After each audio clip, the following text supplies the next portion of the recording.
Hey, how you doing? This is John, and welcome to John's Love Box. I'm here with Woodrow, and we're gonna talk about comics and stuff. Forgive me, I had to race home. I got stuck at work, and then I just had to wolf down my dinner really quick, so I'm a little off. I'll get there with the help of coffee. How you doing, Woodrow? Doing great, doing great. It's been a productive day on my end, so I'm Oh, excited wow. to talk about some comics. Oh, what you been doing? I'm getting some writing done. I've been doing a lot of outlining for the stuff coming after the Wolf Within volume, so it's been fun organizing all that. So you sent me a link to your comic, and right before Twitter changed, and a lot of messages I didn't get. Like there's like people that you're friends with or whatever, and Hmm. then there was like a whole other folder full of people. So I apologize for not seeing your stuff until just recently.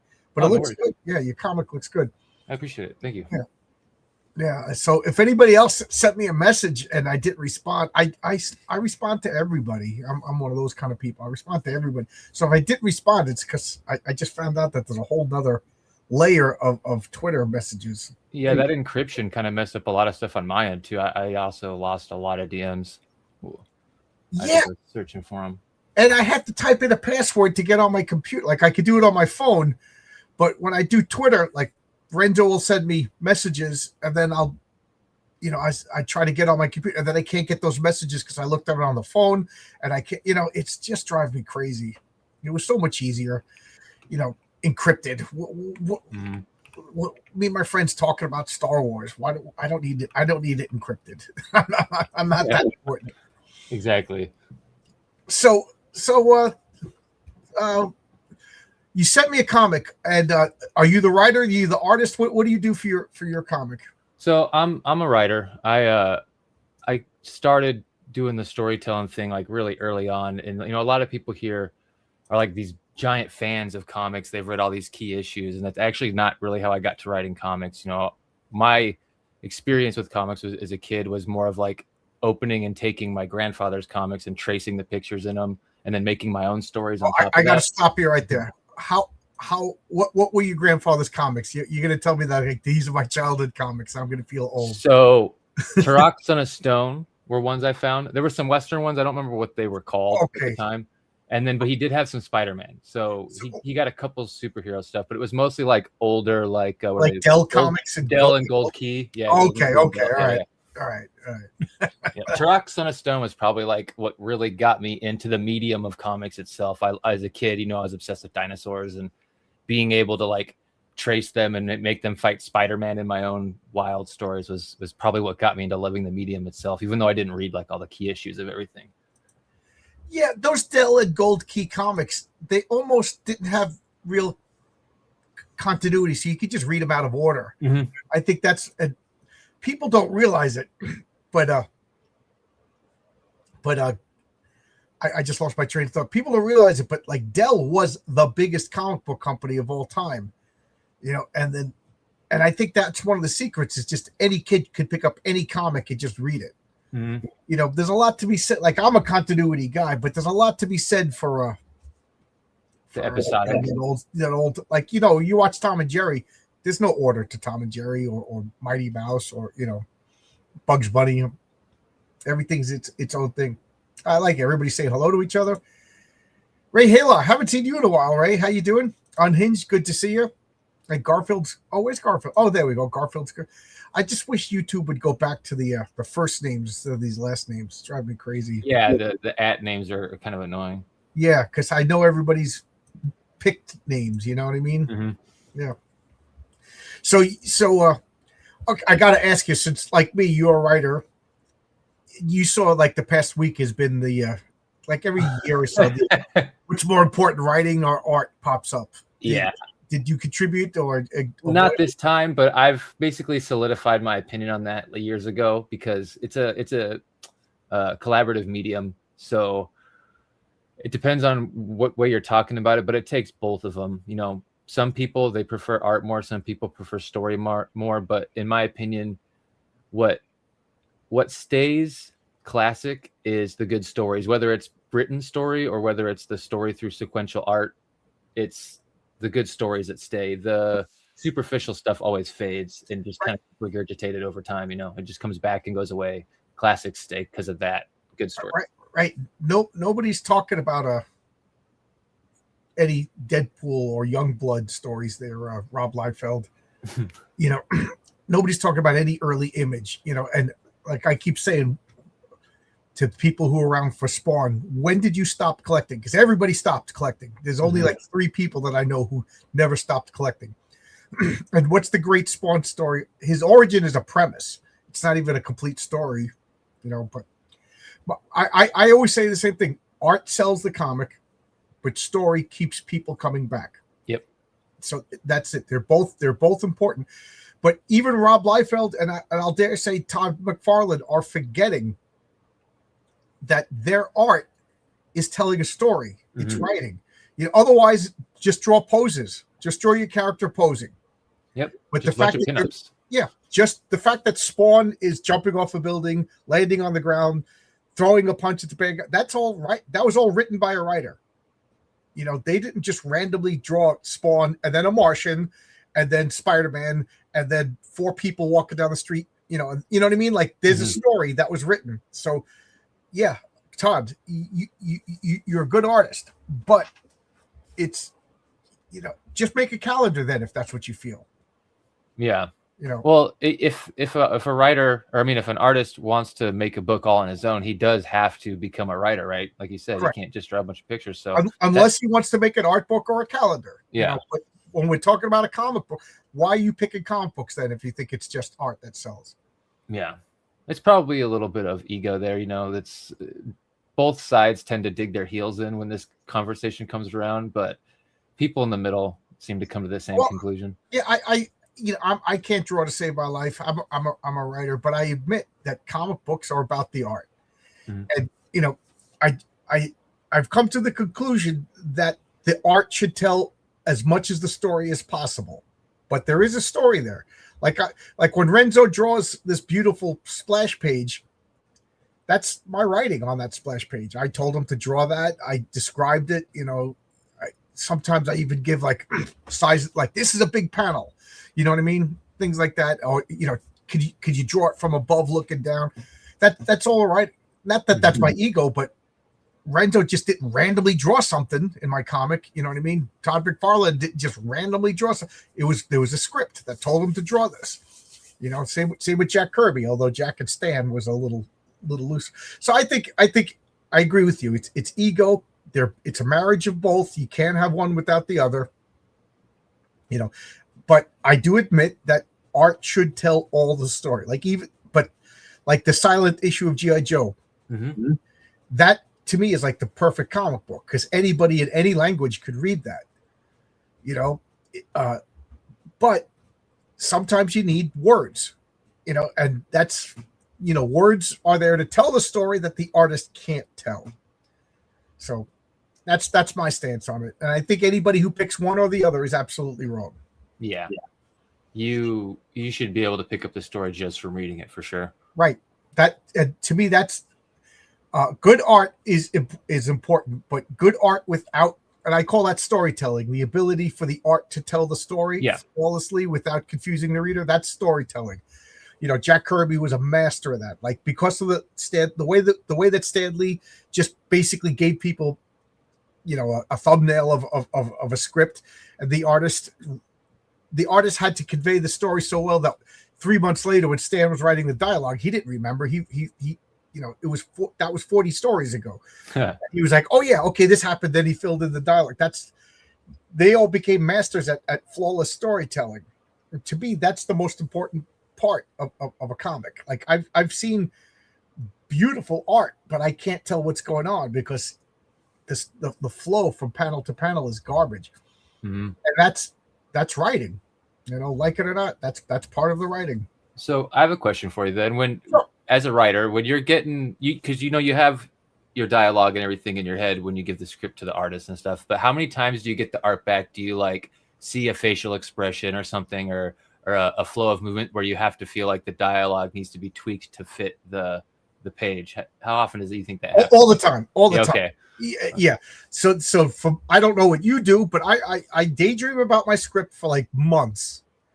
You know, and then I write a rough draft, and then I throw it away in the garbage, and I kind of rewrite it without even looking at my rough draft. You know, I figure if I can't remember it, then it was garbage or wasn't needed. So I rewrite it, and then I send it to a couple of friends, listen to their critique, send it to the artist, and then forget about it. Start working on the next thing. And then when the artist is done, I get really nervous because to me, that's when the comic book really gets written. You know, so so I got the art and the colors, everything's locked in, and I'm like, okay, that guy's facial expression doesn't really match what I wrote. So then I got to rewrite the whole comic. But you know, okay.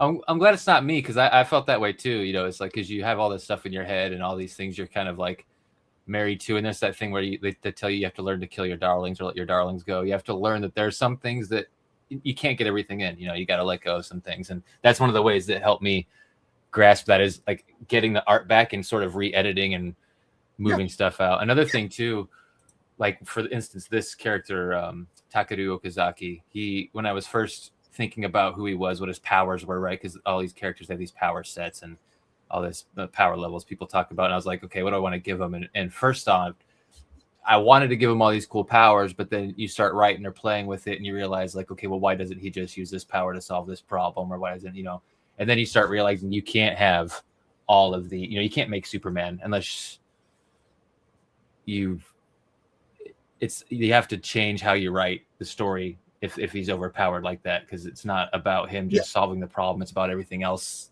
that he's saving, sort of. You know what I mean? Yeah, I'm going to get back to this because you just reminded me of something that I just asked Chuck Dixon in his weekly show. But when you said you can't write Superman, I just like I love Superman. He's my favorite, but he earns the right of being the most powerful. He's the first. He's the first and most popular.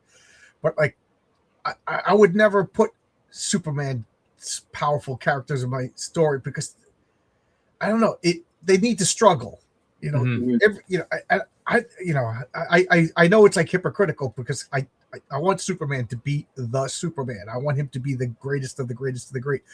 But like I kind of get gruff from people that like, oh, the patriarch is he doesn't really have a clean victory yet. I'm like, yeah, well, the world is gray, even with superheroes. I like weakness. I like when the superheroes struggle and have flaws and everything. Although I do have a Superman level character in it, but wait till you see his weakness. I think it makes up for it. Captain Atlas. He debuts in Patriarch #1. So you'll see him. He's tied to the Patriarch's origin. The other question I wanted to ask you is you brought up plot. So okay, this is fun that we're both writers. So I'll come up with the plot. Okay, let me change the question. Do you come up with a character and then say I want to use this character and then make up a plot for him, or do you have like a plot and then like, okay, this character will be in, and if so, if you had a different character, would that change the plot? Like, would you change the plot for the character, or would you let the character, work its way around the plot? So the plot will change depending on the character. I'm explaining this. No, I like that because for me with this character, it was character driven first. I came up with this idea of this like street samurai Ronin from Shadowrun, right? That I was playing. I was like, okay, I want to turn this into a character in a story, but what would the story actually be? Because when you're playing these role playing games, it's all interactive storytelling, right? And role play and stuff. You're just having fun doing crazy stuff. But I was like, how would I turn this into a plot driven, like character driven story with a plot and a theme? But for me, I really felt like I actually came at it as I had the character, and then I came out with like how he came into the world, how his family brought him in, how would he live, actually function in this world.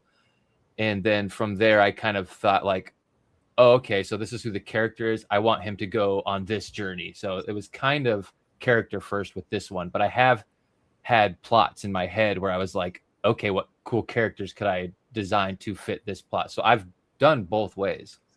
Okay, so let me I haven't read your comic book yet. I apologize. No worries. But just imagine you have your plot of your comic, and then we swap our characters. You have the patriarch and your character, and I have your character.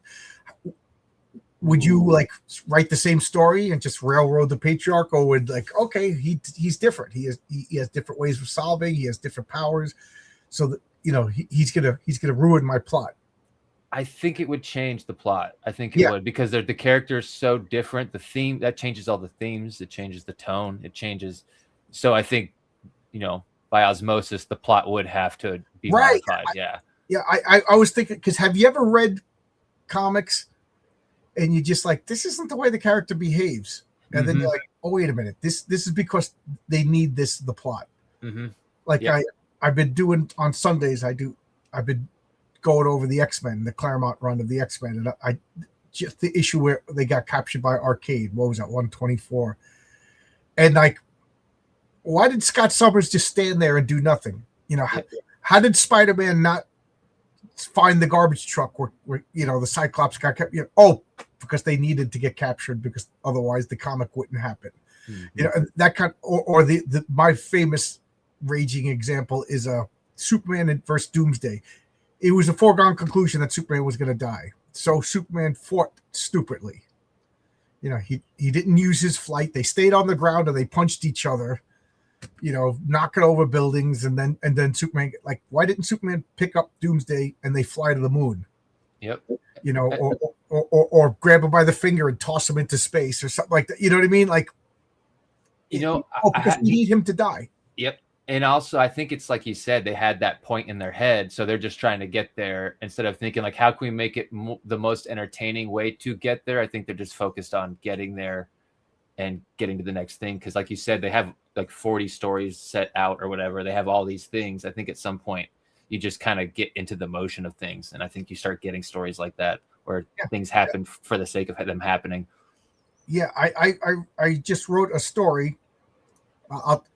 I wrote, because people seem to like my character King Fu, so I was like, I want to try to have a Christmas special with King Fu, and I'm gonna. It's a short comic, and I want to try to have it in people's hands by Christmas. So the campaign will be launching relatively soon. But as I was writing it, it totally went off the rails. I had a plot, but I realized King Fu wouldn't do that, and King Fu would do this. And the ending is completely different. Like, I had an ending when I started to write, but and I'm like, that's a better story. It totally messed up my story, but this is King Fu's story. Does that ever happen with you? Yeah. So that's the beauty of like the alchemy of writing, right? So like, or at least this is what I call it anyway. But like, it's a constantly ongoing sort of living process. So like, there's ways you can get around that they don't feel so forced by using the external circumstances, right? Like maybe your character wouldn't react into the plot this way, but maybe other characters bring in situations, or the world develops in a way where he's sort of forced to against his character. Like, you can do that, but that's iffy. But like you said, it gives you a chance to discover a different way, a new thing. You can. It's kind of like the role playing with your friends, right? Like, as a DM, I'm sure you've DM'd a lot in your days, because I'm a forever DM. So yeah, me too. Me too. Okay. I can't remember the last time. Now we got another topic, so I'm gonna have to bring up your comic first, because no worries. But it's that you brought up the magic word role playing game. But it is that thing where it's like as you start to think about the character, the story from the character's perspective, you go, okay, well, yeah, he wouldn't do that, so this would change this, and then you discover a whole new story. So I think that's a good thing.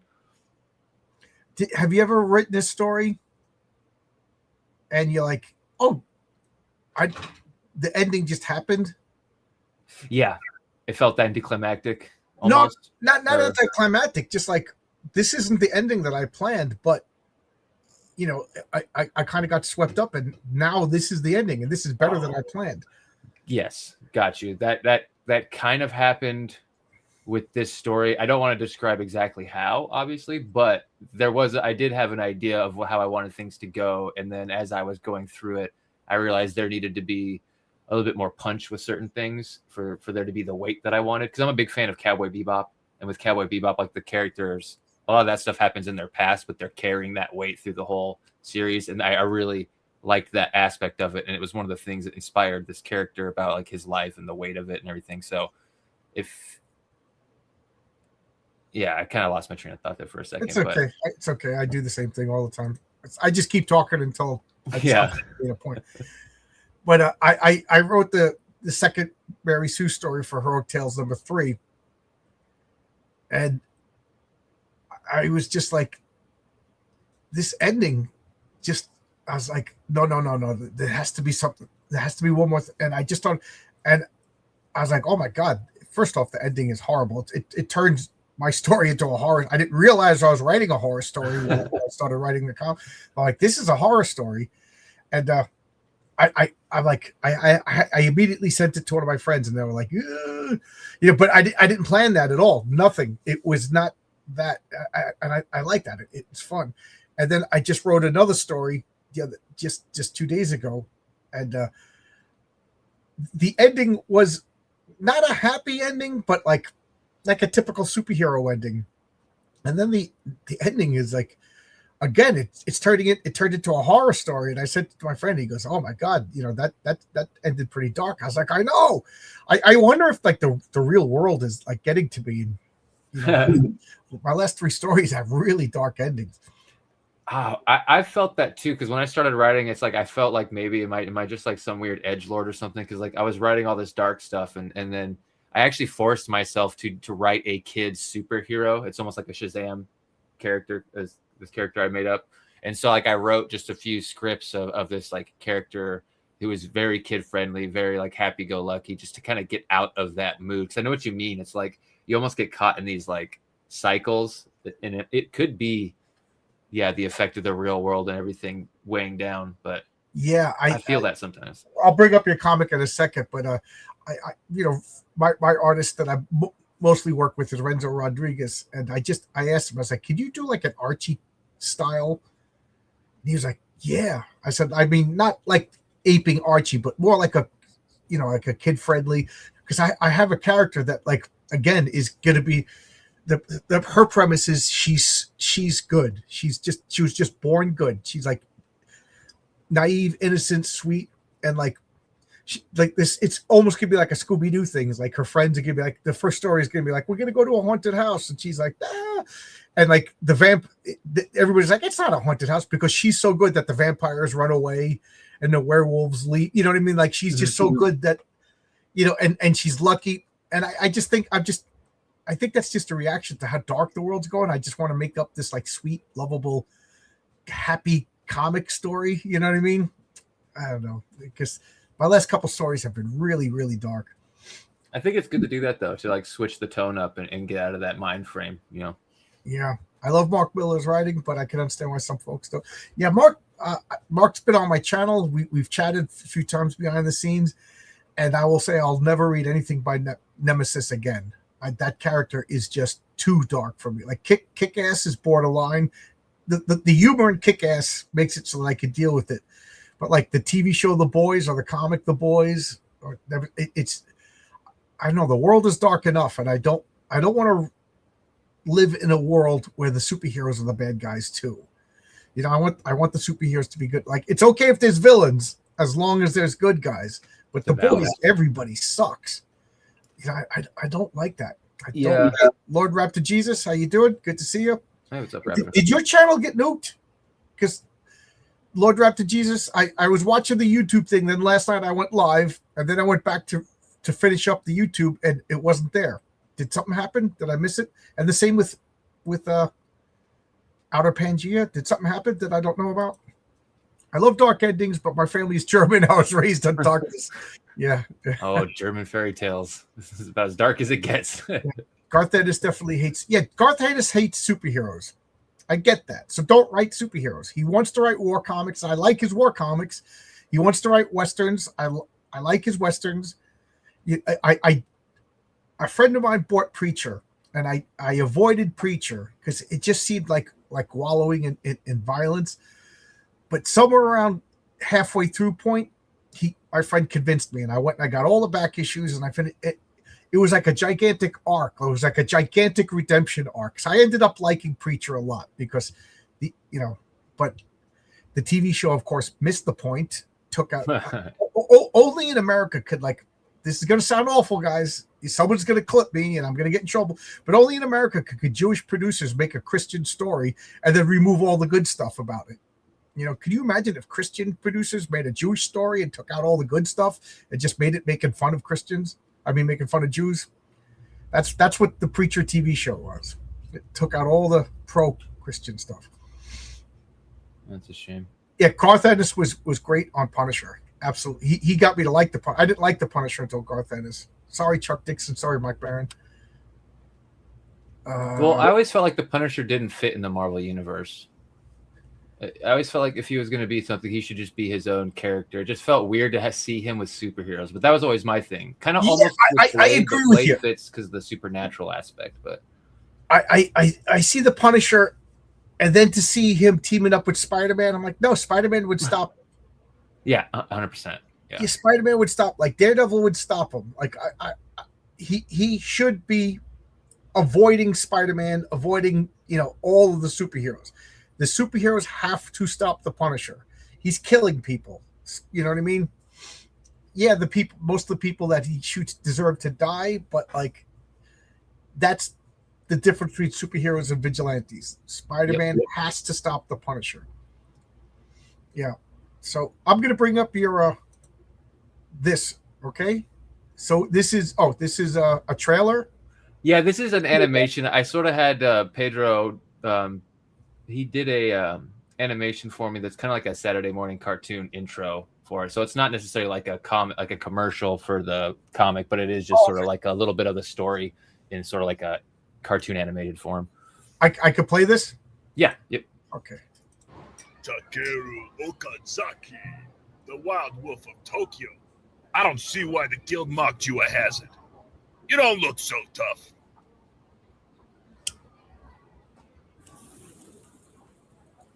I don't have time for bounty hunters.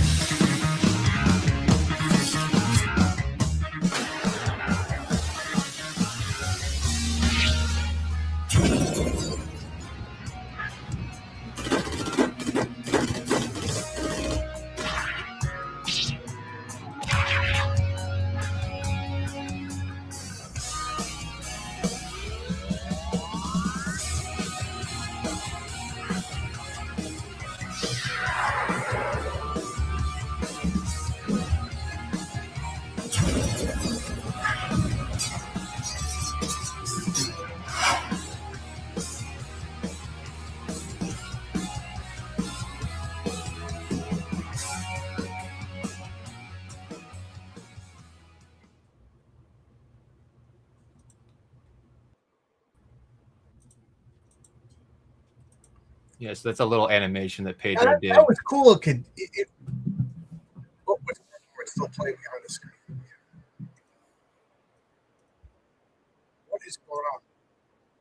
Oh, yeah, I'm having internet. So I'm sorry that I scared you, Lord Raptor Jesus. I think there's something wrong with my computer. So things are acting weird. I apologize for freaking you out. That wasn't. Yeah, the first 8 issues of Punisher Warzone by Chuck Dixon was just Frank Castle versus the Mob. That's my favorite. And then Wolverine shows up.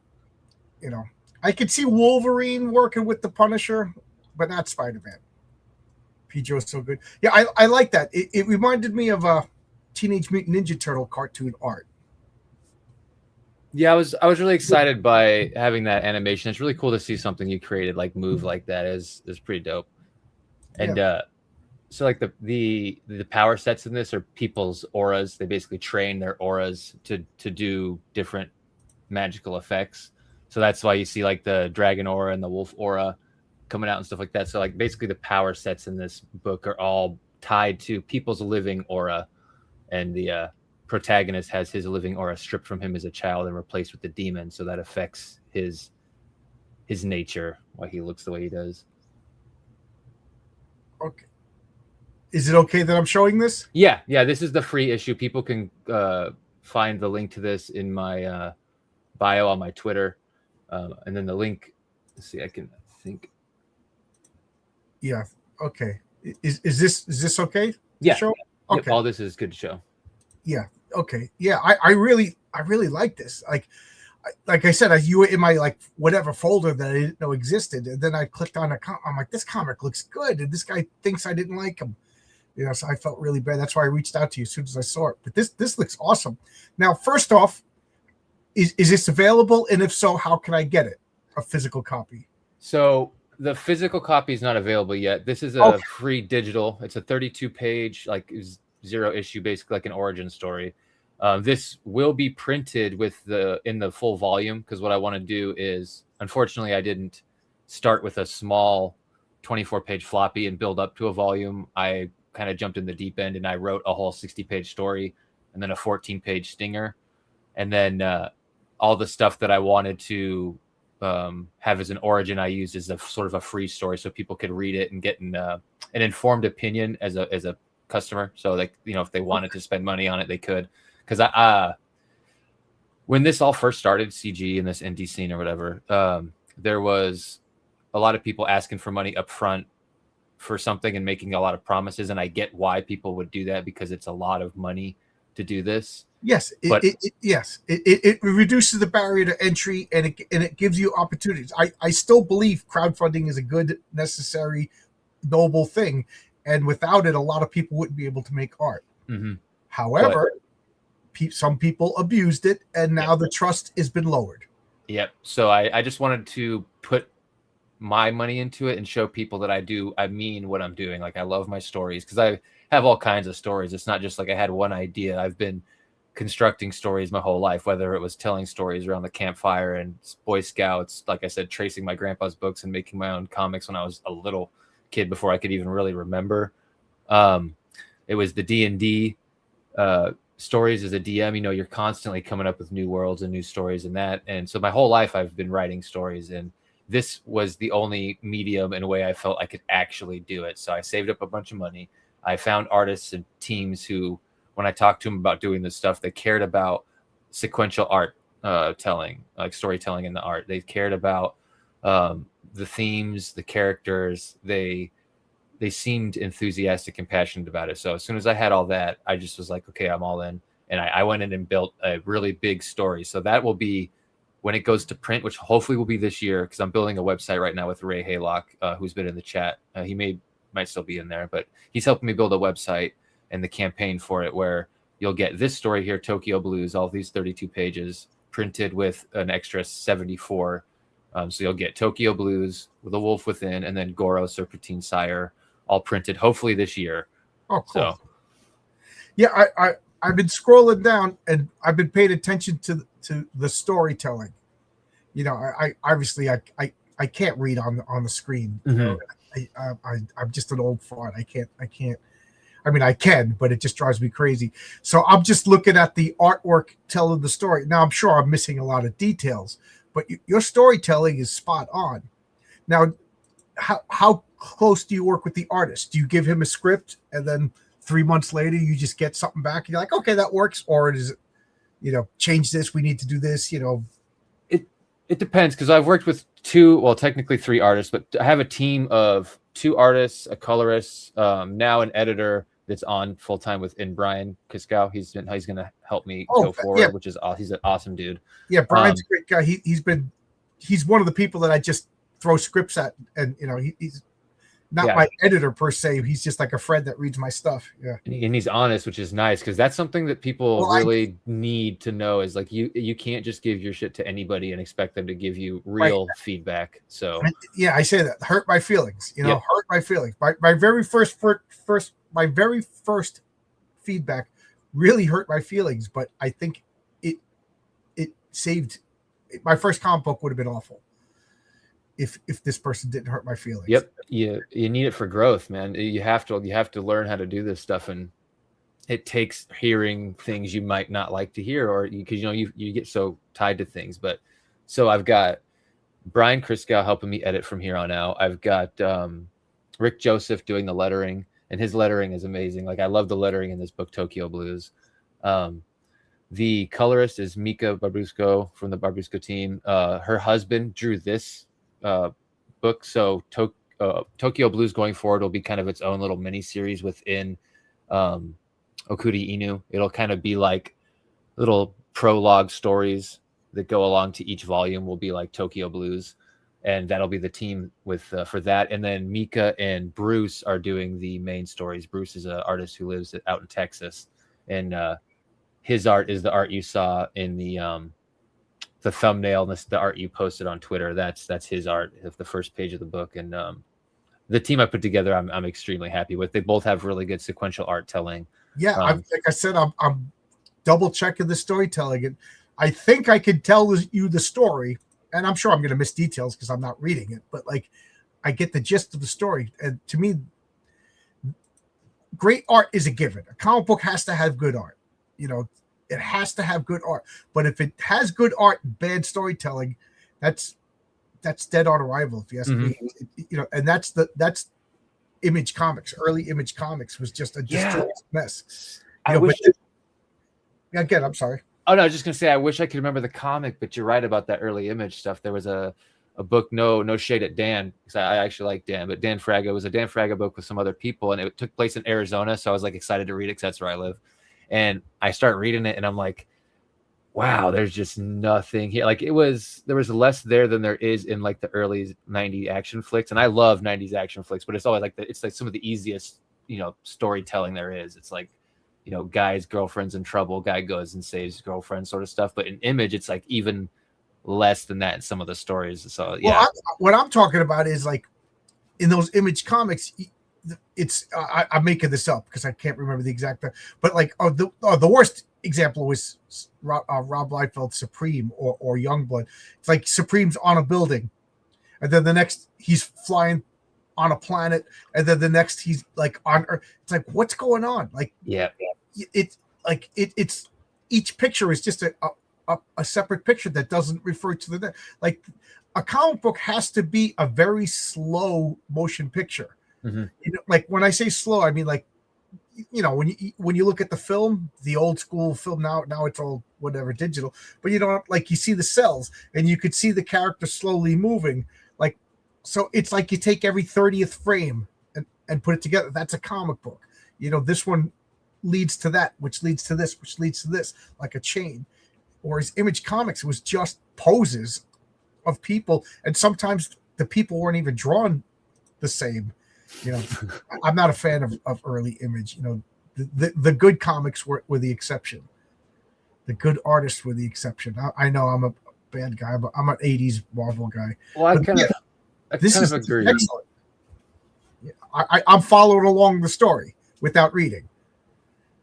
Just imagine a deaf person going to the movie theater and getting a story. That's what storytelling is. You know, a deaf person goes to Star Wars, and then when it's over, you know, no subtitles, nothing. And when it's over, he sign languages you the story. You know, that's what I'm kind of doing right now. This is really good. I'm following this along. I like this panel a lot. Thank you. Yeah, this turned out really good. I was excited because this demon that he's fighting here, Baylor, was a demon that I drew in one of my old D&D games. You'll actually probably notice like the horn layout of his horns. I can't remember what the creature is in D&D, but it was inspired by like the Dread Eater or something. It's like a big red demon sort of laying back, almost like in like a kind of like a sexy pose or something like that. Which edition D&D? I gotta ask. 3.5. It was. Oh, you see, I stopped D&D at 2nd edition. Oh, okay. Yeah. The power creep in 3.5 was crazy. There was, it got a little nuts. Like this became my game. I show this, you know, Villains Vigilantes. Here's a module. Oh, nice. You know, once I learned about Villains Vigilantes, I never went back. It's a superhero role playing game, and I use those rules to. So when I get the fantasy itch, we make up fantasy characters, and we use these rules.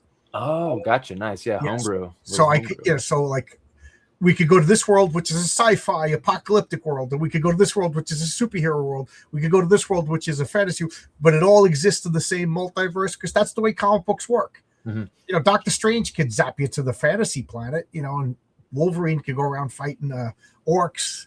Plus, we would love that comic book. You know, Wolverine fighting demon men. Wolverine fighting this guy, that would be awesome.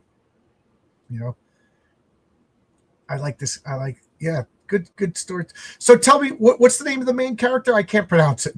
Yeah, so he's a Japanese man. So it's Takeru Okazaki. His family basically is like the underground crime lord Yakuza type family, and their business is being taken away from them by this corporation called Sin Industries, and it's actually run by this conglomerate of yokai or demons that are siphoning the souls from people on Earth. And there's a whole So it's based on real life. Yeah, yes, essentially.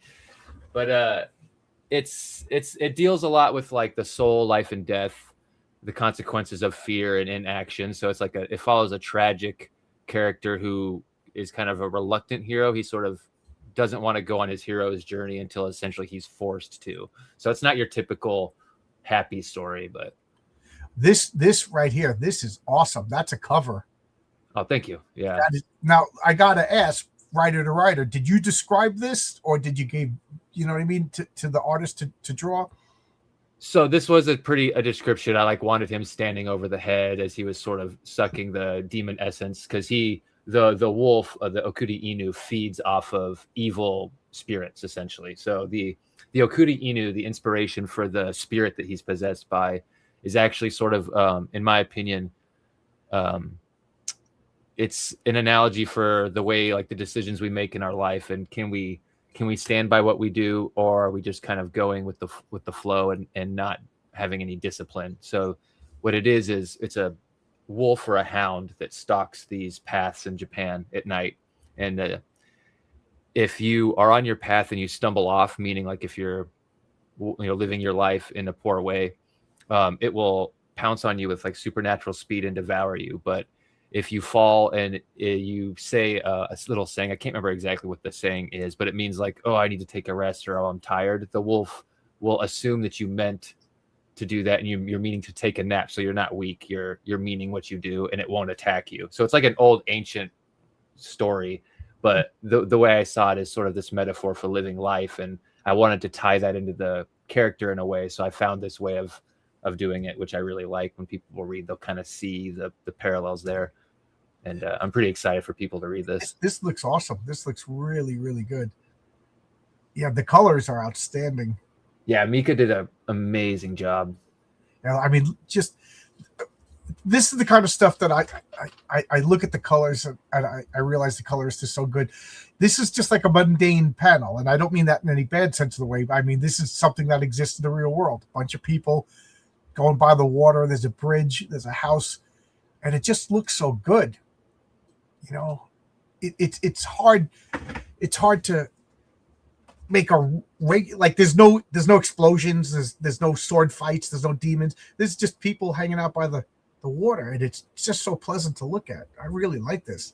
Yeah, it's good to hear. I'm glad that people are liking the art, because both Ed and Bruce's art have been getting really good reactions from people. So I'm just really excited, because you spend all this money, all this time, because this is taking me like 5+ years to put together because of how many pages it is, and the team, there's different teams, so there's just a lot to manage, and hearing people like the art and stuff, it means a lot.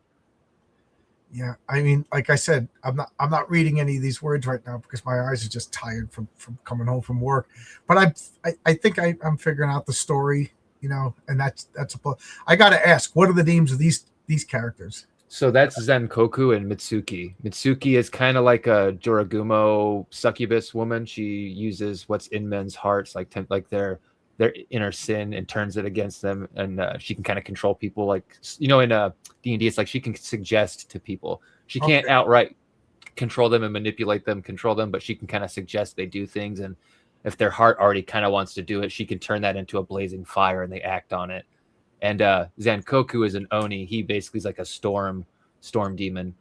Okay. He's her right-hand guard, basically. What's around his neck? That's just essentially like prayer beads. Okay. Yeah. I'm just digging this. This is cool. Yeah, that's the main character's brother right there with the fire aura. Yeah, this is a great panel right here too.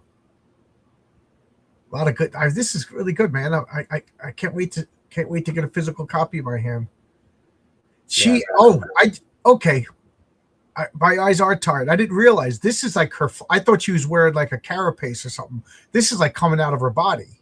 Yeah. So in this, demons in this are very spiritual. They're actually spiritual energy. So the material world the reflection is you're made of flesh, but you have a spirit. In the spiritual world, you're a spirit, but you can form that into sort of like a body, or it's kind of like the astral plane. You form shape and memory and intent and stuff like that. So they can kind of look like whatever they want, and this is the form she takes when she's going like doing combat or doing her thing. Little distracting for men, I bet. Yep. Ryan Banks, who sent me this comic. This is Ryan's comic over here, Solo Legion. I didn't read it yet. I got a 3-day weekend. I'll be reading comics, Ryan. But this is his comic. The story is most important because it could be told with or without the art. The art can be minimal or maximal, but the story is always what holds. I'm going to disagree a little bit. For a comic book, you need art, and the art needs a story. You know, it's that's why I like comic. It is the perfect blend of both. And I'll say it again at the risk of offending Ryan. In comic books, both are needed. You know, on a surface level, like just on like. Let's look at it this way, okay? You're a guy and you want to meet a girl, you want to look for a wife or a girlfriend or whatever. Let's face it, the looks of the girl is what's going to attract you to a girl. I'm sorry, that's my experience. And then once you meet the girl, its personality is like, oh God, I don't want to deal with this girl. Yeah. Oh my God, she's wonderful. That's comic book. That's art and writing. You know, the girl's looks is the art, and the personality is what keeps you attracted to that girl, you know? So, I don't know. Was that a bad metaphor? No, I think that's actually perfect because I think what John's saying is story is most important because it can live with or without the art. That's assuming you're talking about like, you know, movies, comics, books, everything in terms of the medium of storytelling, not just the medium of comics. But if we're just talking comics, you're 100% right that you need both. And another bit of evidence to bolster Ryan's claim is 5 years later, nobody talks about the great art. They talk, oh man, and then Wolverine rescued that guy, and you know, and he had to fight the Juggernaut, and the Juggernaut was beating him up, and then Colossus came. You know what I mean? They tell you the story. They don't say like, and then the way the guy drew Wolverine. You know, so you know, nobody's talking about those. Wildcat. Yes, Rob Liefeld, they made you rich. But each comic was selling 200,000, 100,000 copies a month. Now comics are lucky to be selling 40,000 comics, and I blame Rob Liefeld for stuff like that. You've flooded the market with garbage comics, and now there's a third of, to be generous, there's a third of comic book audience back that you had in the 90s. And I blame Image Comics for that. You raised the price of comics, you gave out bad comics, and many people just silently walked away because of bad comics. So go ahead. You enriched yourself and weakened the medium. Well, that's kind of what happened that's what, you know, Phil, he's launching his book today, and he was talking about opposite. This is a guy that I love. Phil. Yeah, Phil Diaz. But what I'm saying is he was talking earlier, but that's what happened with the Western, right? The spaghetti Western. They just started pumping so many of them out. They flooded the market, and then the genre dies because you get tired of it, you know? So right. It's a similar thing. Yeah. I mean, what was the last good comedy movie? Like, you know, they just made so many bad comedy movies, you know? Yeah. All the American Pies and the scary movies kind of ruined comedy. Yeah. And well, I think political correctness gutted comedy. But you're right about the Westerns. I don't know if you're young enough or old enough to remember after Star Wars. Oh my God, there was so many bad science fiction movies. Yes. You know, that science fiction was dead for a while. And then Conan came out, Conan the Barbarian, and it was sword and sorcery throughout the 80s. Yep. The saving grace with sword and sorcery movies was at least it was like hot chicks in bikinis or naked, you know. So you could suffer through a bad movie with your Beastmasters and all those movies that came out after. Looking at the comments, I look with my hands. Lawsuits are pending. They talk about you. I like comic. Yeah. Oh, look at superhero movies. The Marvel movies now, I think, are ruining. You know, people, you know, superhero fatigue. The success of Star Wars, a little-known Western, Heaven's Gate killed the Western. Heaven's Gate was the most expensive movie of all time and a flop. It's a funny story about Heaven's Gate. Was Heaven's Gate? My parents, we had 7 kids growing up. My parents never went to the movies. So I forget what it was. Like my brothers and sisters said, Mom and Dad, go to the movies. We're gonna, go out to dinner, go to the movies. We'll watch all the older brother's gonna watch the younger kids and blah blah blah. They picked Heaven's Gate. Oh no! So my father's like, "What a bomb! Oh my god, that movie stunk!" And then like 10 years later, they're like, same scenario, except the older kids are out of the house. So I'm like, I'll watch the younger ones and blah blah blah. My parents go to the movies. They picked Ishtar. The other one, two movies that just bombed and took down studios with them. The two worst movies of all time were the 2 movies that my parents went to go see. The battle bikini is an important part of our culture. It's exactly, yeah. So now I got to ask you about role playing games. You're the forever DM. Yeah. Yep. And what do you play now? What is your game of choice? So for a long time, I played 3.5, and before that, it was West End's D6 Star Wars, and then okay. But after 3.5, because I had how groups change, everyone moves on, and the group changes or whatever. But we went from 3.5 to 5e, which I liked for a little bit because I was so busy in life, and the rules were so simple that it just was easy to throw like a homebrew world together in like 10 minutes and play. But they gutted that game of any teeth it used to have, because you're a fan of, I'm sure, like Undead. I don't know how it worked in 2nd edition, but in 3.5, if they touched you, you like lose levels. Level drain to me was the biggest problem with level drain is it just wasn't fun. Exactly, it's hard to keep track of too. You did level drain you could watch the players just be like, I don't care anymore. I don't want to play. Yeah. But the thing I did like about 3.5e though is that it felt like there was stakes, like you could die. 5th edition, you can't die. It's like the rules are in a way that it's like almost impossible to kill the players in that unless you go way over the top as a DM. So I just kind of got bored with it. But that's what we were playing for the longest time. And right now I don't have a group together because we all kind of went our separate ways. But I'm working on a 2D12 system that I kind of want to build in this world with this comic book. Okay. It's funny because I want to make a role playing game. I keep plotting about with the rules. Let me work on my comic. If my comic does well in the future, that's down the pike. Is I want to do a Heroic Tales role playing game. Nice. Sell it to the 7 people that are still interested in superhero role playing games. Yep. Yeah, what you said, it's impossible to kill a character. I say this to, like, if we get new players, which is rare. I don't know how often you get new players, but once in a while I get new players, and I give them the speech. There always has to be a chance of success, and there always has to be a chance of failure. And one of the things of failure is your character death. I've never had a total, what are they, TPK, total party kill. I've never had that. Most I had was 3/4 of the party died. One player survived, so that was the closest, and that wasn't even my fault. It was like a Magneto type bad guy.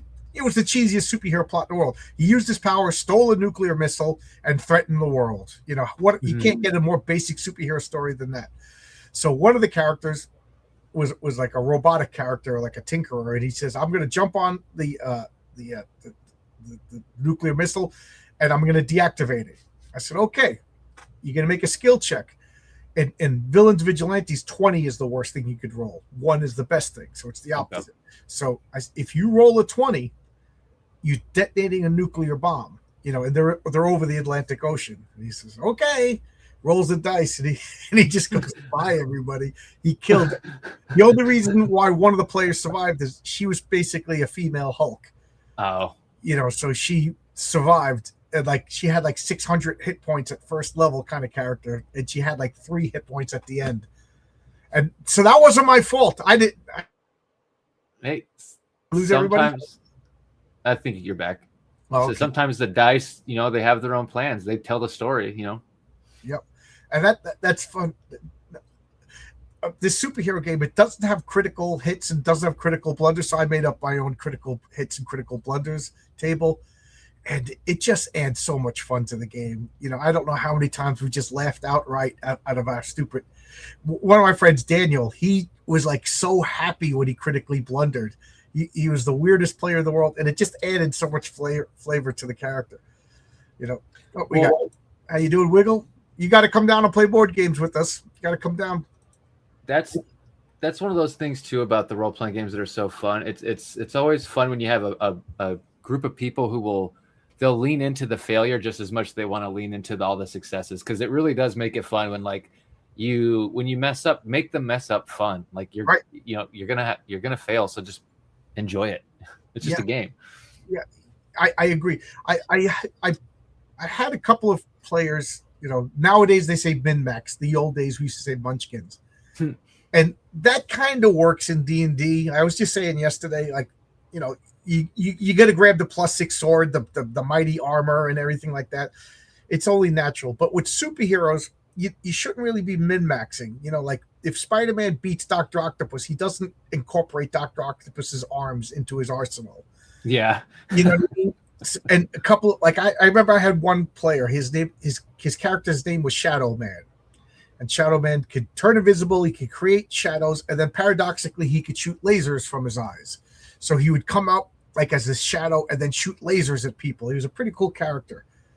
And then he defeated this group of henchmen, and then for the next 2 adventures, he carried their machine guns with him. And I'm like, Shadow Man doesn't carry machine guns. He just couldn't get it through his head. Oh yeah, well, it doesn't cost energy to use the machine guns. So next time he turned into a shadow, machine guns fell through him, but you don't get it. Maybe the Punisher will take your weapons, but Mr. Fantastic doesn't need your laser guns. Yeah, but that's one of those things with role playing games. There's some people, they just have that loot goblin part of their brain that never shuts off. But so to your point is, it's so much fun to play with the group of people that get it. Mm-hmm. My friends are all my age, and we all grew up reading superhero comics, so we all get it. You mentioned that Star Trek game, the Star Trek role playing game. Star Wars, yes. Oh, you played a Star Wars game? Okay, yeah. I played a Star Trek game with D6, and I just hated it because all the dice were D6, so there wasn't enough variance to me. You just rolled it. It might as well have been flipping a coin. So we kind of house ruled it. We changed all the dice to die 10, just to give more variance in the die rolls. But anyway, that DM, he had a trap that we flew into the space, and these mines magnetized to our ship, and the more energy we expended, they just absorbed and dissipated that energy. So it was the perfect way to incapacitate. It's we couldn't fire phases. So I forget how we ended up deactivating these mines. So I was the captain of the ship. We took in these mines, we deactivated them, and then 2 adventures later, we were getting attacked. We shot the mines at him, and he was livid. It's what were we supposed to, just forget about? We're not superheroes. We found an alien technology. We incorporated it. Well, that's one of those things. Anything you put on the table as a DM, you have to be prepared for the players to find a way around it, or to keep it, or to use it against you. Or you have a failsafe that that it takes it away from somehow, so they can't take it and bring it into the thing. Maybe it blows up or whatever. But you just have to be prepared for that inevitability. They're gonna find ways to surprise you. Yeah. Any magic items that the bad guys have, the good guys are gonna have at the end. Yeah. So be prepared. You don't want to give away that ancient artifact that just changes the world. You're absolutely right about that. So you must have played in D&D. What character did you play? What kind of characters did you play? So you're gonna laugh at this, because I know the old school characters, these were the worst ones to play, but in 5e they actually made them pretty badass. I am a musician. I like playing guitar, so I liked to play bards, even though they were the shittiest character. But I'd always have to mix it with either rogue or ranger, because that just makes it viable. And I liked the sneakiness of the rogue and the backstabbiness, right? Like that's probably my favorite. It's play funny style. because I've said millions of times, I was like, I hate bards. You know, like you got the guy with the sword, you got the magic user, you got the thief, and then there's a guy with the liar. It's like, Yep. Get out of my group. You know, what I will say that, you know, in the second edition and the first edition, bards weren't that bad because they had to spend like levels as thieves and fighters, and then they became a bard. Mhm. But nowadays, like it's just like, I'm a bard. What do you do? I try to sleep with the orc. I try to sleep with the I'm going to seduce the gelatinous cube. It's become a meme of the like libido bard. But so what I would always play, my thing with bards is I would always play someone who had like a long lost love that they promised their life to. So they were never like the promiscuous bard, but they were like, you know, if they were the poetic bard or something like that, they had a long lost love. Or sometimes I would do like the showman. So like he was like a fighter with a sword, but he would like be a sword swallower and like do tricks with his sword to make money, and that's where the bard came in.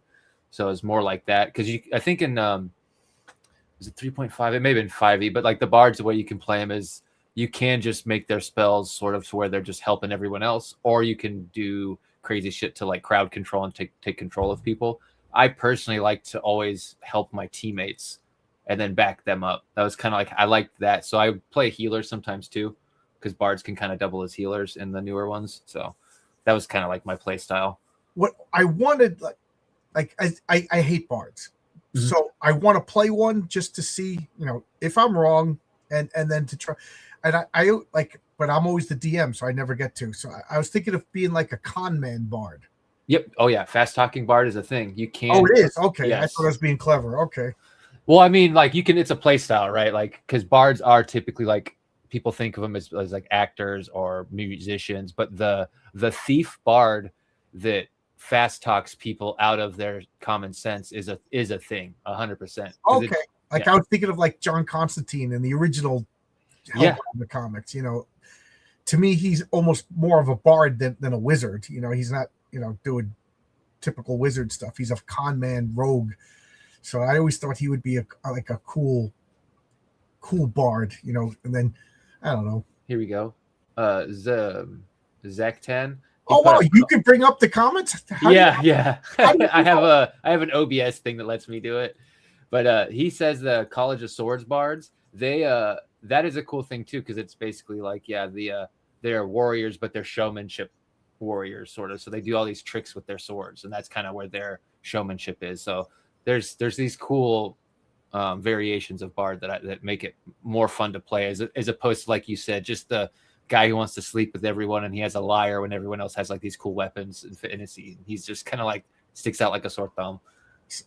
So how many of your players have wheelchairs in your? Oh my God. This is something that, because earlier you were talking about like the dark comic book stories and all this stuff and how you don't really like the Nemesis. And that's because these are supposed to be, at least we see it as like escapist fantasy, right? This thing with the wheelchair is like, I want to be me in D&D. I've never seen it that way. Like, I want to be me. Right. It's so weird. I want to be a superhero. I want to be the guy who gets winded going up the stairs. That's what I want to be in my role-playing game. No, I want to be a paladin, you know, smite you with God's mercy, or, you know. Yeah, I don't understand. It's like this weird victim thing. It's another thing too where people want to feel special. So apparently disabilities have become into that category, because like I have some kind of ADD's part of it, and I have an anxiety disorder that gives me like heart murmurs and shit. So it's actually a real disorder and fucks with my health. But there's people out there who have, you know, they say they have ADHD, but they don't. They say that they have autism, but they don't. It's like they want to have this little special badge of honor for being a victim. That's one of my pet peeves when people are like, my OCD is you don't have OCD. Oh, you know, and if you did have OCD, your life would be severely impacted. You don't have OCD. I hate when people say that. Mm-hmm. You've been diagnosed? No. Then you don't have OCD. It would be obvious if you did. Yeah, the whole mental health's a real thing, but it's become an excuse for a lot of people to feel special or even like an excuse for people to not deal with stuff. Oh, I have anxiety, I can't do this. It's like, no, you have to deal with the anxiety. It doesn't mean you just get to write off stuff now. You just have to deal with it. That's why it's a disability. Like, it's not an excuse.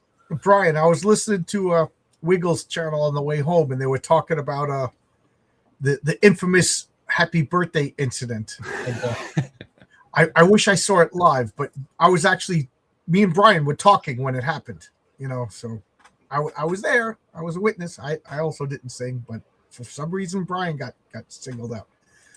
So, me and Brian were there for the happy birthday incident, the non-singing incident. Singing happy birthday to strange men is so bizarre. Maybe and some of those people can understand hypotheticals. Imagine you were someone else, but I'm not someone else. Yeah, I don't know. Things are so, in the 80s, you really did get teased for playing Dungeons and Dragons, and you got teased for reading comic books. And you know what?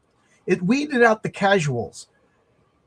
Like I played football in junior high school and high school. So like I had friends that were jocks, but I was a nerd. I was reading comic books, and I was kind of afraid of my two worlds colliding. I was kind of a jerk for a while. Like my nerdy friends, I didn't say hello in school in my freshman year. It was kind of dicky, I admit. By my junior year, the jocks saw me reading Daredevil. They came over and like, oh, I love Daredevil, and I was like, oh, oh, Dungeons Dragons. I'm not into Dungeons, but they didn't make fun of me or anything like that. And then I eased it out. But my first freshman year, you want to be cool, you want to fit in. I'm sorry, but that's the way human beings are hardwired. But my point being is, back in the 80s, kids who were into comic books, kids who were into D&D, they were into it. They knew they were going to get teased. They didn't. Not all of them played football like I did, so I was grandfathered in with the cool guys. Not that I was a cool guy, but you know what I'm saying, they weren't going to tease me. But so they were like, I'm going to get teased, but I really, really like it. It kept it kept it pure. It was like natural gatekeeping. Yep. And I kind of miss it. Well, I know what you mean, because when I was growing up, I didn't want to tell people either, because I graduated in 2006, and so this stuff started becoming popular around when I was in high school, and that's when I was seeing the change, and it was kind of weird because I was in middle school into like my freshman year in high school. I didn't want anyone to know I played like Dungeons and Dragons. I played Shadowrun. I was just like, no, I just didn't want anyone to talk to me about that shit. Even like Pokemon, because I liked Pokemon at the time. I was obsessed with those games. That's just my age though, but I just didn't want people to know that shit. And then all of a sudden it becomes cool. And it was really weird. It was a weird feeling. I didn't understand it. I had the same feeling when weed became legal for the first time and I went into a store to buy weed. It was like this shouldn't be happening feeling. But it was the same thing when all this nerd stuff became cool. And I saw kids who would make fun of other kids all of a sudden being like, oh, did you see the Iron Man movie? It's like, wait, what's happening? Yeah. Like I'll go to a diner and I'll see some like 45-year-old mom with like 3 kids. And she has a Marvel shirt. Yeah, and it just rubs me the wrong way. Like, let me see your comic book collection, lady. Or guys at work, they're like, "Oh, John, it happens every job because I always talk about comics and making comics, stuff like that. Within 10 minutes, that's what I'm talking about. Oh yeah, comics are great. Did you see the new Spider-Man movie or whatever?" And I'm like, that's not what I'm talking about, Or they all want to talk to me about The Boys, and I have to explain I don't like The Boys. And they're like, it's got laser beams and tits. What don't you like about it? Well, it's a deconstruction of everything I like. So it's like we can't get into that conversation right now. I remember my older brother was on a lacrosse team, and he was having like a keg party in the backyard. My parents were away, and he's 5 years older than me. So he was 16, 17. I'm 11 or 12. And I go out and he goes, go back inside, play Dungeons and Dragons with your friends. And I was like, oh my God, these people now know I play Dungeons and Dragons. You know what I mean? I was like, I couldn't leave the backyard fast enough. I was like, oh no, these older cool kids know I play Dungeons and Dragons. And remember, this was during the Satanic Panic too. What you saw in Stranger Things was kind of real, Yeah, I had heard about all that. That like I even seen some older news stuff. The news was still kind of talking about that shit. But when I was coming around, they were more talking about like Marilyn Manson being the cause of everything and Eminem and shit. But yeah, just one of the scapegoats. Yeah, that's nice. Oh, okay. You're talking to each other. Yeah. Yeah, I like this. Ancient Chinese curse. May your hobby become mainstream.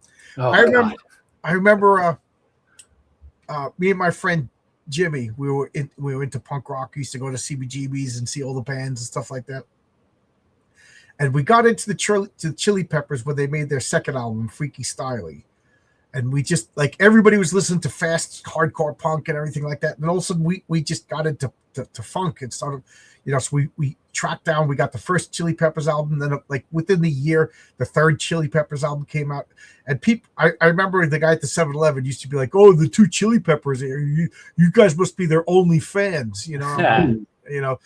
And I was like, I just want to go into a bar and be able to play the Chili Peppers and just listen to some good music. I'm tired of listening to the Eagles, blah, blah, blah. And then what happened? Now I can't believe I'm even admitting that I once was a Chili Peppers fan. I don't know. They slowed down. They're awful. This is interesting because that was one of the first bands I really ever remember listening to and liking, them and Beastie Boys. But so I listened. I had a tape. The one I can't remember if it was their first album. It was either Mother's Milk or before Mother's Milk. I think it's Mother's Milk was their fourth album. That was Mother's Milk. That's when they blew up, right? Yeah, Chili Peppers, Freaky Style, Uplift Mofo, Party Plan, which is awesome. Then Mother's Milk, and then the one with Give It Away was a Positive Mental Octopus or something. And then that was the last. So I have 5 Chili Peppers albums, and I'm good. The tape I had was the one with like Catholic Schoolgirls Rule, and I had the video of that one on there. And I remember as a kid, I was obsessed with it because all the chicks and all the girls, I was like, oh my God. And then I remember like trying to hide it. My mom couldn't find it because my dad was a punk guy. My stepdad, he played in punk bands. Oh yeah. And stuff. I can't remember what his punk band's name was, but he liked like Red Hot Chili Peppers and all that shit. And did he play like a band that I would know that made albums? No. It was just some California band that never got big or blew up. But he was into all that stuff, and so like a lot of the punk that I'm into and stuff like that's from him. So cool. What bands do you like? I just did like a punk show a couple weeks ago. I stayed up like 4 a.m. playing punk rock songs on YouTube. It's like Pennywise, Guttermouth. So those are not necessarily like some of the older punk bands. To me, they're older, but yeah, as you can say, those are like when I was like because I was a school teacher at that point, so that was just like. I didn't get a chance to listen to to me like Minor Threat, Descendants, yep, GBH, The Damned, and the Clash and stuff. When punk was actually punk before. Walking through a bar and hearing Fat Boy singing the Chili Peppers was a major what the fuck. Yeah, absolutely. I'm this shows you what a stubborn SOB I am.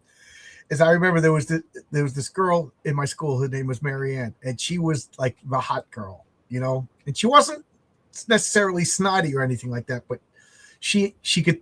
All the guys were hitting on her. She was gorgeous, and she looked like Jennifer. What's her name? Jessica Alba. You know what I mean? So she was this gorgeous girl, and there was this nerdy kid that just got into punk, and we were talking punk rock records, and we're like, oh yeah, and then for whatever reason, like a couple of days later, he bought a bunch of albums and he brought them to school because he was showing them to another one of his friends. So he's like, hey, John, check these out. And we were looking at Minor Threat, GBH, and The Damned, and, Descendants, bands like that, and Dead Kennedys. And she looked at me and she goes, you're into that? And I was like, yeah. Because she knew me from the football guys, you know what I mean? Mm-hmm. So, and she just like had this like look of disappointment. And she was like, okay, whatever. And we never talked again. That was it. That was like junior year of school. And we never talked. Not that we were best friends, but we were friendly, So I was like, oh, whatever. And it just bothered me. So fast forward years later, I'm in a bar. And I'm just sitting at the bar drinking with my friends. And I hear, John? And it's her. But now she's like 25 years old, Before we were both 17 or 16 or 17. So now she's a woman, And she's like, "Hey, John," and she's just like long legs, skirt on, and all my friends are like, "Gaga, yeah, we went to school together." And they're like, "John was so cool. He was into all this punk rock music and blah blah blah blah." And just the switch went off. I couldn't just be like, "This is my chance." I was just like, "You made fun of me, you just," and I couldn't let it go. It was a perfect example of the Chappelle Show and Keeping It Real goes wrong. Yeah. Like if I just played into it, who knows, But but it's the fakeness isn't worth it, right? Because she was. Yeah. It's like you don't remember. You remember me, and maybe you feel bad, or maybe you just don't remember at all. I don't know, but I've had those encounters too. Punk was popular at the time, so she honestly did like it, and you know what I mean. And then, oh yeah, he liked it first. Maybe she was genuinely being polite. I don't know, but I couldn't let it go. I was like, "You dismissed me. You rolled your eyes at me," and her friends were like, "Let's get out of here." Yeah. I just ruined it. We were talking about high school, high school, and then later on adulthood in the bar. Yeah, I ruined it. I just couldn't. I couldn't. I couldn't play along. I was in a punk band. We were called Gunpowder Parfait. That's cool. That's a good name. The coolest local punk band in my neighborhood. I was an adult at the time, but there was a local punk band called Beat Up Grandma. Oh, nice. It was like, and they drove around the station wagon. They spray painted "Beat Up Grandma." I was like, there's no more punk bands after that. That's awesome. Did you ever get to see like the Sex Pistols or anybody crazy like that? I'm sure you I went to a bunch of shows. I never saw the Sex Pistols, but man, Nevermind the Bollocks is one of my top 5 albums. It's a I was great just album. listening to it like 2 or 3 days ago. Hey, Matt is here. The whole gang is here. Everybody's here. Thank you for coming in, everybody. What's up, everybody? It's like when wrestling became super cool after Rocky 3 came out. Suddenly, all the creeps who were like, "You like that?" Yep, I remember. I never liked wrestling, so I never jumped on the bandwagon. But I do remember, all of a sudden, there was like a phase where wrestling was cool. Yeah, I remember that. And after Stranger Things, everybody liked D&D, and I was like, "Oh God, yeah." Yeah, everyone's like, "Have you heard of this thing called D&D?" It's like, oh no, R.I.P. Now they have wheelchair mods. Yeah.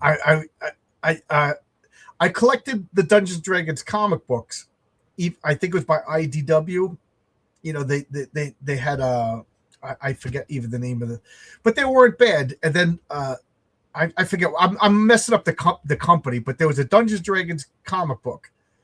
And they were good. They were like 4-issue stories, fighting storm giants or whatever. It's exactly what you want out of a Dungeons and Dragons comic. And then the last couple of pages, they statted out the characters and showed the monster manual page and everything. And it was fun. Even though I didn't play Dungeons and Dragons in 30 years, it was still fun.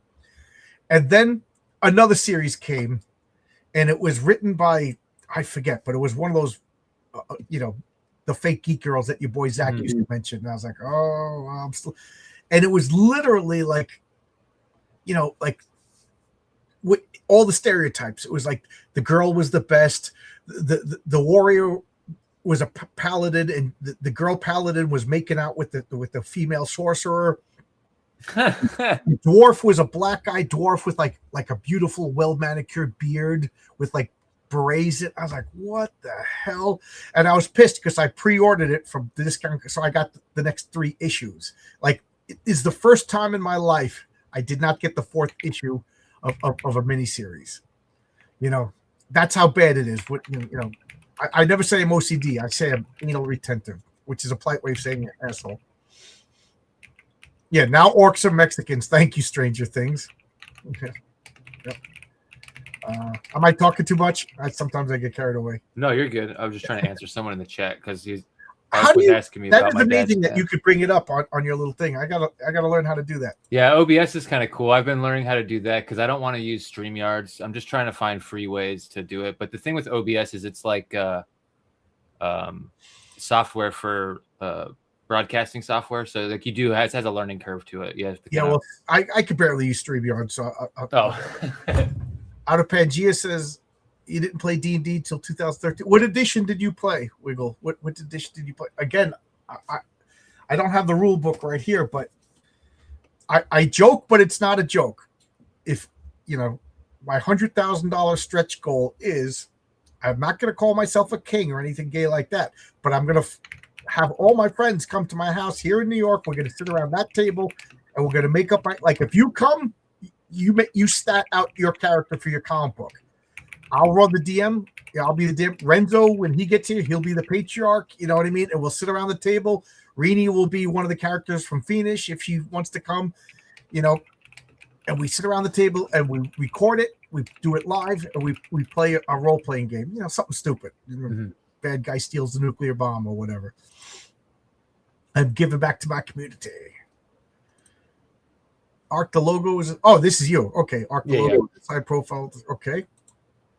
We like it when you get carried away, Joe. Okay, yeah, like Brian will come here. He'll be a 6-gun gorilla. By the way, I just wrote a script with a nod to there's a little Easter egg of 6-gun. Oh, nice.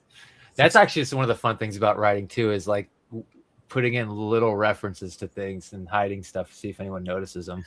Well, I'm a big fan of the comic Wolf and Batsy by Brian Bowell. So I always ask him if I could include little homages to it. And he's very protective of his comic, which I totally understand. That's fine. So, but he let me have Wolf and Batsy show up in issue 2 of Heroic Tales, but it's because the main character was hallucinating. And, nice. So he hallucinated and he saw Horace H. Hoover from Fabrizio Aiello, another character I absolutely love. So we established that in the world of the patriarch, Wolf and Batsy is a comic book that his family reads. Oh, nice. Okay, I like that. So like that's how we got around. He was okay with that.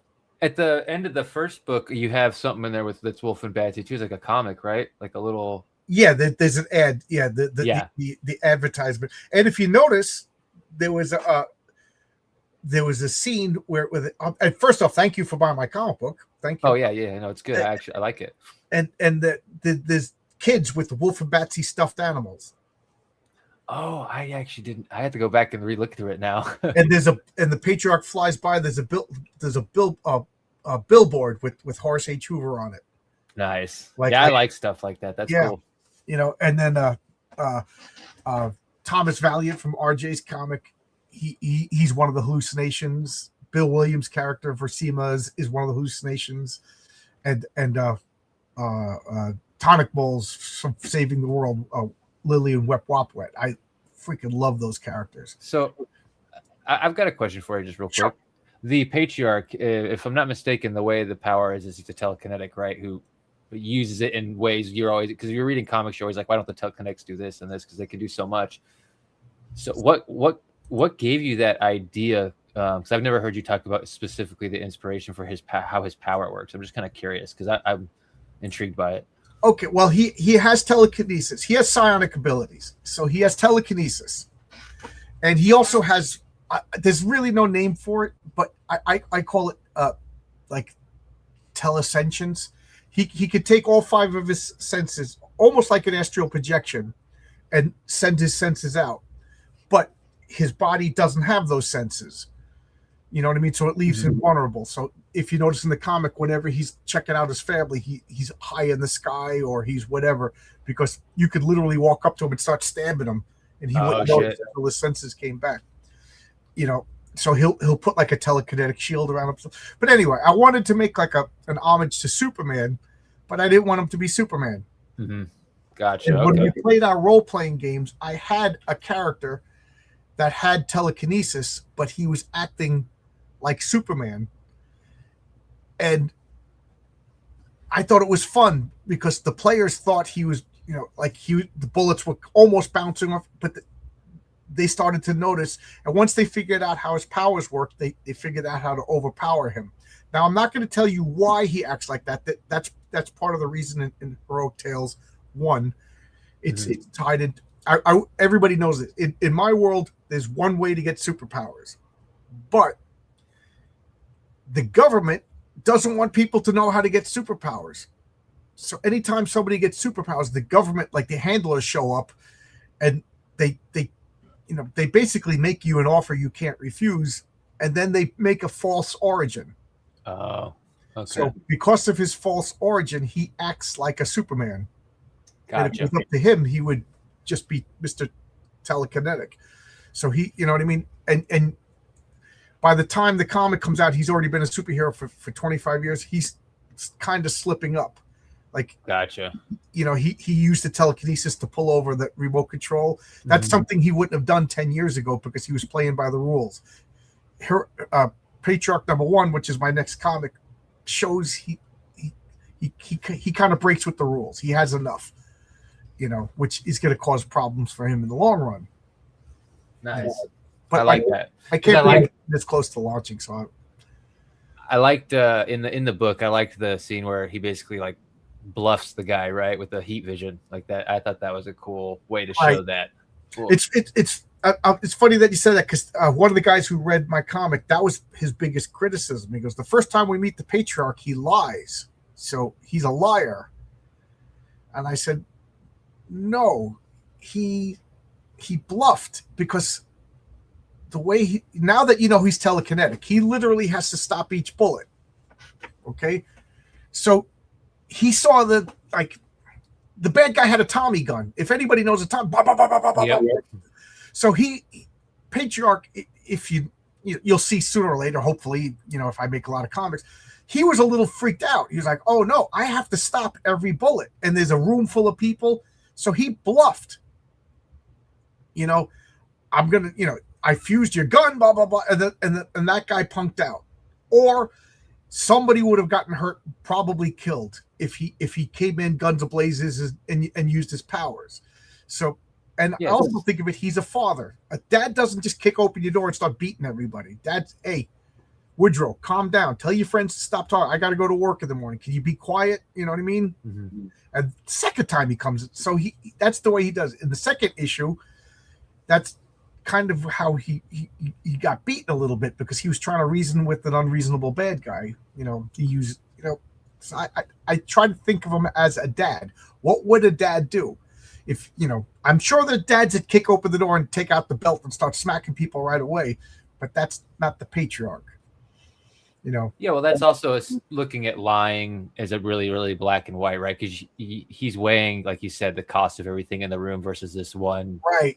And I was trying to explain that to the guy who read it. I'm like, do you understand how his powers work? Like, even if the bullets bounced off his chest, somebody's going to get hurt. Like, I know it's superheroes, and it's silly to say like I want there to be realism, but if anybody's ever read the Elementals by Bill Willingham from the early '80s, that's kind of what the field that I'm trying to go for. It's a fantastic superhero world. There's magic, there's superheroes, there's other dimensions, there's space travel, but he really plays up the realism of the powers, you know, and that's the happy medium. I don't want to be like Mighty Mouse where people get hit by an anvil and just spin their head and fine.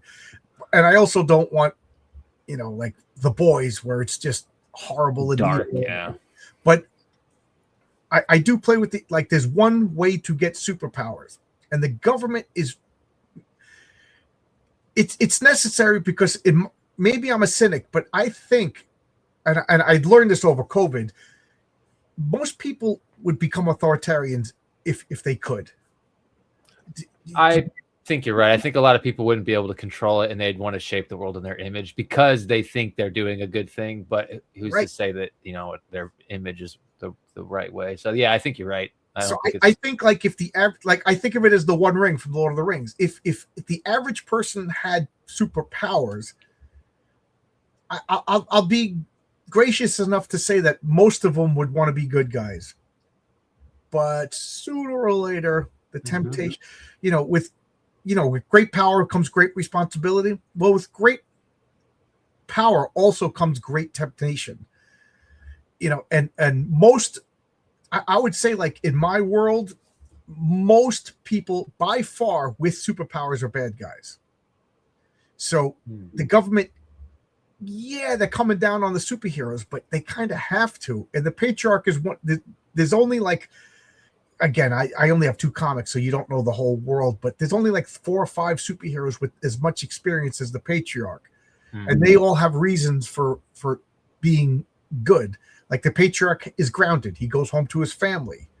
He has a loving kids. Like he's not going to just smash people's heads and then go home and look at his children. You know what I mean? Like he always thinks, how are they going to think of me? What is my legacy? If I died tomorrow, how are my children going to talk about me? How are my grandchildren that I don't have yet going to think about me? You know what I mean? So that keeps him grounded. There's another superhero. He's just good. You know, it's almost like he can't do the wrong thing. Not that he's a robot, but like he just strong moral foundation. Like just a strong. And then there's a lot of superheroes that just quietly go away because, you know, other superheroes had to take them out because they went too far. Well, and then they pretend, hey, he got killed by the bad guy. You know, imagine anyone who's been a manager anywhere knows what it's like to have people come up to you with a bunch of dumb questions. Imagine if you had the power to solve everyone's problem. They'd all be coming to you all the time. Like, yeah, of course, a bunch of people, even if they were good, they would either, like you said, fade away or become a villain. I think that's probably true. Right. And that's another thing that, like, I said earlier that Superman is my favorite. I love Superman. It's you know, as a little kid, I had the towel running around. I had the shirt with the S on it. You know what I mean? So I will always love Superman. But like, to me, like, and I said this a few times, but like Superman, when he's sitting down having dinner with Lois Lane, that's selfish, because Superman could hear everything. You know, so there's somebody in danger at any given moment in the world, and Superman has access to the entire world. Like, Superman can hear Mars. So he's sitting down at the table with Lois Lane, and he's like, yeah, that person's going to get hit by a train, but I want to talk to. So, like, I kind of like, if I was to write Superman, he would have no Lois Lane. He would have no Jimmy Olsen. He would constantly be saving people. How could he live with himself? Because he's a good person. Like, the closest they ever came to it was Astro City. There was a character called the Samaritan by Kurt Busiek. He had no life because he was constantly saving people. Like, he would sleep in little furious spurts. You know what I mean? He was always frantically flying around and stuff. So I didn't want that for the Patriarch. So I wanted to make his, like, I know he can't lift up space shuttles. He could barely stop a train. So I purposely limited him so I could give him a life. And I wanted to make it clear that when he uses his super senses, his range is only like, maybe if he lives in Arizona, I don't know if you know that, but Science City is in Arizona. Mm-hmm. He could probably see like a 20-mile radius with his senses, which is a lot. There's a lot, especially with this imaginary city that I plopped in there. But he can go home at night because it's very strenuous for him to use his powers, and it makes him vulnerable. So that way I feel he can go home. He needs to rest. He needs to eat. Superman doesn't need to sleep. Superman doesn't need to eat. Superman doing anything other than being Superman is selfish. You know? Well, I think you even got some of that, like the responsibility of like you said, if Superman's hearing all this stuff, why isn't he doing it? You even got some of that with the Patriarch in that first issue, because like he's trying to go home, but every time he goes to check, he hears another thing, and then he hears another thing, and he feels responsible, obligated. So yeah, that's good. It's cool that it's coming through in the writing and the character and everything. Like, I like that. Yeah, and that woman, Regina Lopez, the reporter, I love that character. I'm kind of fascinated with that character, and I just wrote a story about that character. She's going to have her own solo story. She's out of her mind. Mm-hmm. She has mental issues, and she's obsessed with the Patriarch, and I can't tell you why, but she did something that she feels extreme guilt for.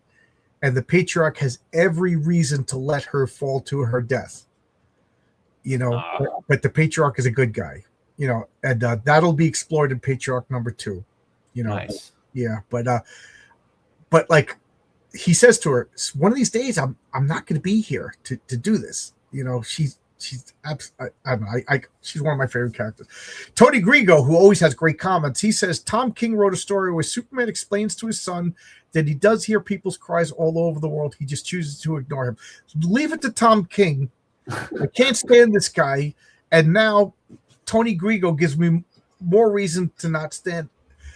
Like I already said that's my main problem with Superman. Like, do you remember the Christopher Reeve movie? Everybody loves the Christopher Reeve movie. As a kid, I walked out of the Christopher Reeve movie going, so Superman could reverse time whenever he wants, but he only uses it when it personally affected him. The woman he loved died, so he changed, but not the woman I love, not my mother, not my father, not Phil Moskowitz down the street. You know, the fact that anybody dies means Superman let them die. Yeah. You know, to me, that was a step too far. You know, if you have all the powers in the world and you stand there and watch that little kid get hit by a car, you're a piece of crap, you know, and I don't want to think like that about Superman. So when I made my characters, I purposely limited them. Yeah. And then Tom King goes and tells me this, that it just makes me hate Tom King, you know, because I can't hate Superman. Superman could smell anything too. Imagine eating at restaurants by the restaurant. Oh God, leave it to KSS. Now, Superman has an army of Superman robots to save people. Well, good. See, that's the Silver Age Superman that I used to hate as a kid because it was hokey. But now as I get older and I read about Epstein files and oh my God, I kind of want like, yay, Superman's got robots that's going to save the world. You know, not these AR robots that are. I just saw an article today that they proved that AI would lie, blackmail, steal, and kill to not be deactivated. So don't build the robots, Elon. Please don't build the robots. Superman can build the robots. He's Superman. This is why Superman would suffer from. Yeah. Superman could only originally build. That ship has sailed. But Superman is what Superman is. We're not gonna put the cat's out of the bag. Yeah, Batman carried a gun for a while. Mm-hmm. Yep. Yeah, Tom King, who is ex-CIA, wink, wink. Yeah, I never tried. Once, the very first time I heard that he was from CIA, I was just like, nope. I remember I was part of. Am I talking too much? Sometimes. No, you're good, bro. You're good. I was at I used to run a board game club, and we would play board games twice a week in a bar. We'd go to the bar. The bar loved it because we filled the bar with people drinking beer, eating pretzels and burgers, and playing board games. And we were arguing, and I said something about the CIA, and this super progressive guy goes, "Oh, the CIA, you don't like the federal government?" I go, "Oh, now the CIA is a good guy." The CIA. This was right after Trump got elected. I said, "All you liberals hated the CIA, you know," and he started laughing. He knew I got him on that one. So Tom King, ex-CIA, happens to be writing Batman, Superman. I don't buy it. He's part of the demoralization process. Yep. Christopher Lee turned back time for Margot Kidder. I know. Well, that's one of those writing things they say, like never really play with time and never play with like the multiverses unless you really know what you're doing, because it kind of defeats the purpose of the story. I'm so strict about time travel, so strict. And I wrote a time travel story that Brian Christow just read, and he loved it. So thank you for the feedback. Yeah, it would be funny. So it's 1977, 78. The Donner film comes out. This is the what I would do. He goes back in time, and then he rescues, and it's Sydney Sweeney, and then he looks at the camera. I'm Superman. Like he went all throughout the dimensions to get a hotter Margot Kidder or something. Yeah, Superman Future guiding the timeline to only way to save the world. That's kind of interesting premise. You're never ex-CIA? Yeah. I mean, what are the odds that you're the CIA and now you happen to write Batman and Superman? You know, what are the odds? Go figure. Well, that was one of the things about, like, you're talking about like the demoralization of stories and stuff like that with this story, because I'm writing a pretty dark themed story, but I wanted to have like a good message and moral. So I have like the Carl Jung shadow self, integrating the shadow self as part of that, along with like redemption. I want to do like a redemption story for certain people in the book. So I think fighting back against that by doing our own stories with good morals is a good way to start actually actually making change. Well, first off, you got two things going for you. It's your own character, so you could do whatever you want. Like if you want to make it demoralizing or if you want to make it uplifting, it's your own character. And I don't know what the second thing is. I don't know why I said two. Oh, the second thing is you're not CIA, so yeah.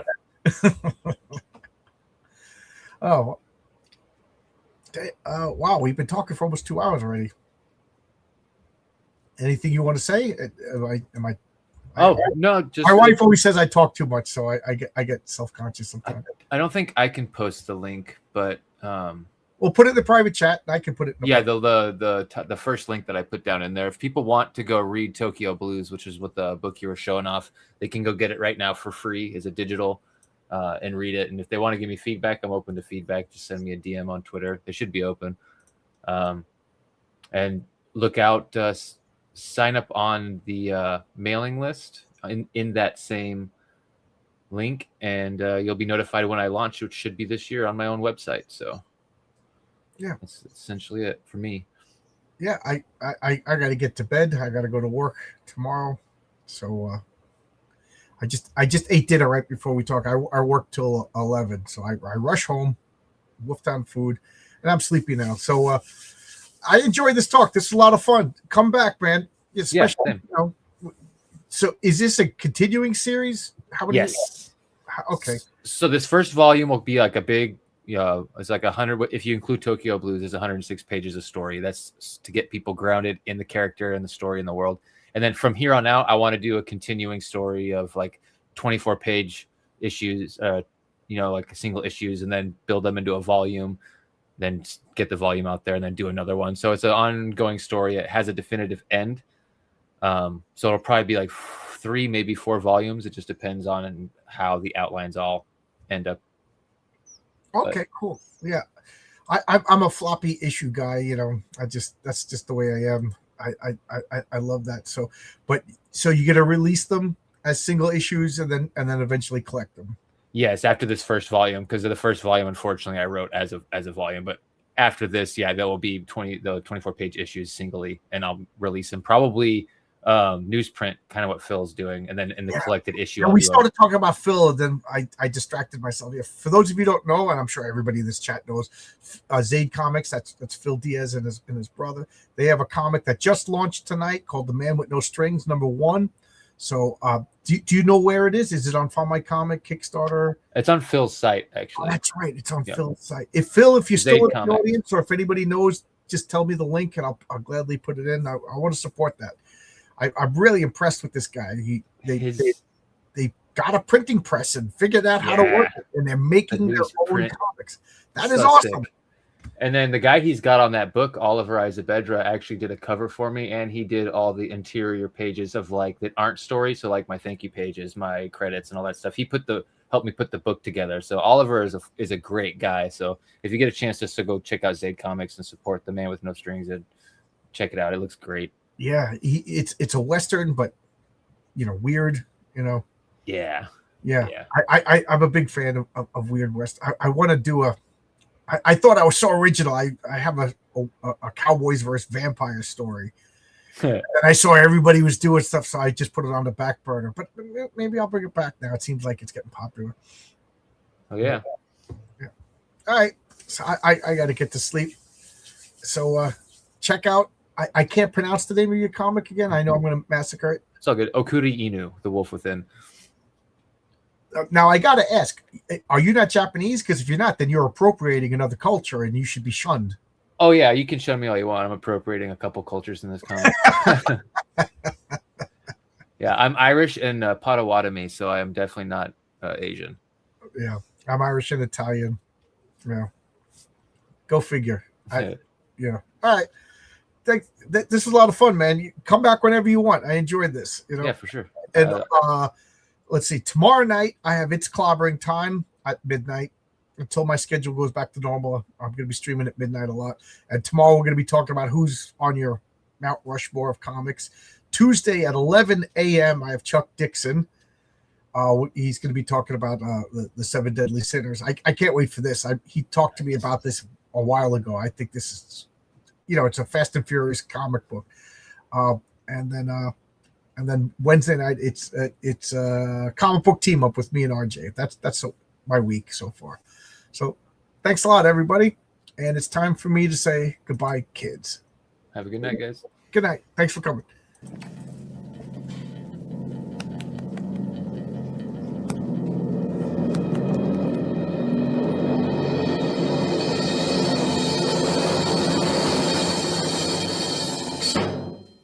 Goodbye, kids.